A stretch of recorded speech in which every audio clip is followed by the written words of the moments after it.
Hello everyone! Welcome back to our YouTube channel. You're still watching Joy in Alberta. And today, napakaganda ng panahon dito sa Edmonton. Wala pa kami kapitbahay, di ba? Oo, under construction. So, today, ang ating temperature, I think, ay nasa 14 to 16 degrees. Pero in fairness, okay na okay siya. At dahil nga okay ang panahon ngayon, tayo magluluto ng, alam niyo ba to? Warning, this bag is not a toy. It's a toyo. So, dito tayo sa labas. May napanood kasi ako guys, in-air fryer niya yung tuyo.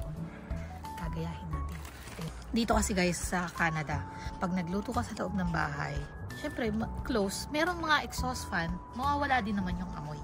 Welcome to the Filipino community.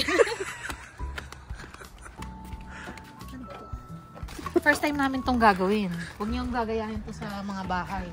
At baka mapagalitan kayo. Tingnan niyo yung air fryer, madumi. Anong gusto nating kainin? Meron ako dito pong ganito. Meron din po akong octopus. Ito ako nito. Nangangamoy na agad. Ano ka mukha lang? Yan, fresh from ano pa yung mga yan? From Brunei pa yan, di ba? Opo. Yan. Ganito. Tara. Yan. So, tutuloy na natin. Yan.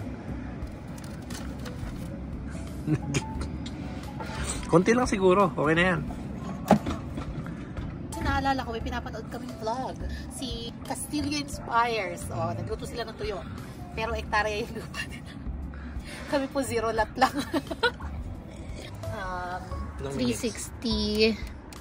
Ay, 360 lang tayo. Tapos, mga 5 minutes lang. Tingnan muna natin yung effect niya. Okay. Babalikan ko kayo mamaya guys.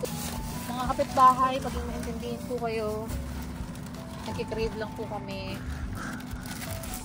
Maging maintindihin sa mga nagliliti. Madalang lang naman to guys. At saka wala naman kaming kapitbahay dito sa side na to. Tapos ang side ito, Pilipino din yung kapitbahay namin. So, neighbors, sorry. Dahil nga guys, bukas ay Mother's Day. Lahat ng gusto ng inyong mother ay masusunod. Kaya tayo nagtuyo.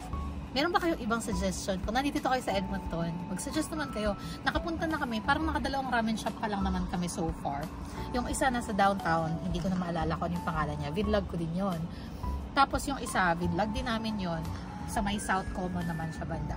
So kung meron kayong ibang masasuggest, ma-recommend na masarap, affordable, and ang hinahanap lang naman namin is typical ramen, and then yung mga roll. Siyempre, alam naman natin may section. Smells like tuyo. Ganun din pag pinasok na rin ito, medyo amoy pa rin. Pero at least, diba?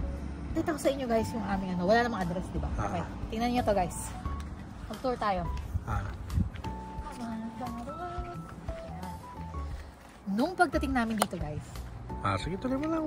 Ano bang ano yan? Sige. ay, baka mag-deliver siya. Ano yan? Hi! Free? Yeah, that's me. I'm waiting for you. Is it okay if I take your video a bit?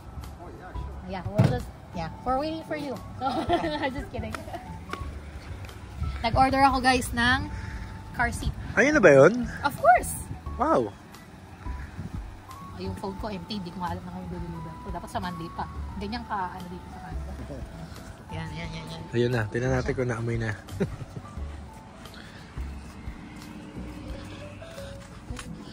Sorry, we're cooking some fish.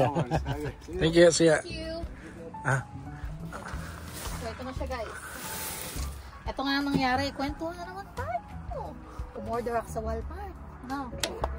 4 times ako umorder sa Walmart. Kasi nagpunta kami sa Walmart na isang araw. Tinignan nga namin itong extend to fit na gray ko. Ang halaga nito ay $419. Tapos noon, sinukat namin kay Val, comfortable ba siya. Kaya ako napili itong extend to fit kasi meron siyang ganito, extension sa paanan para makapag-rear face si Vibe ng mas matagal. Yun yung kaya siya extend to fit.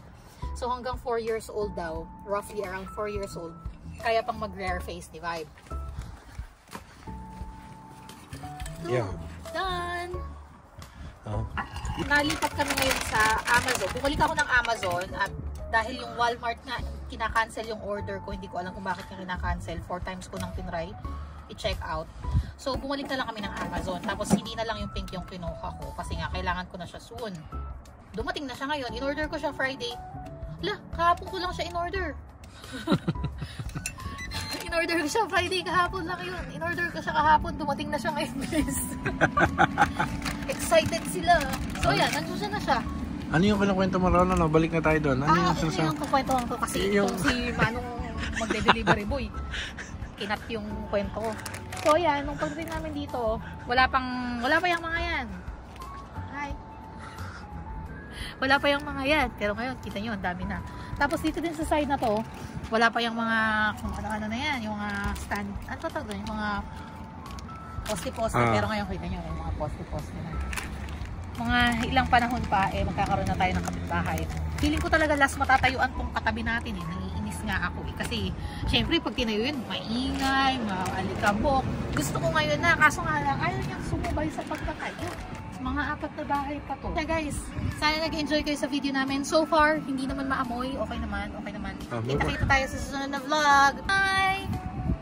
Like, subscribe, and share this to your friends. Ito na ang ating breakfast. Kain na! Ito po yung niluto namin sa gusto. Ito lang. Kain tayo!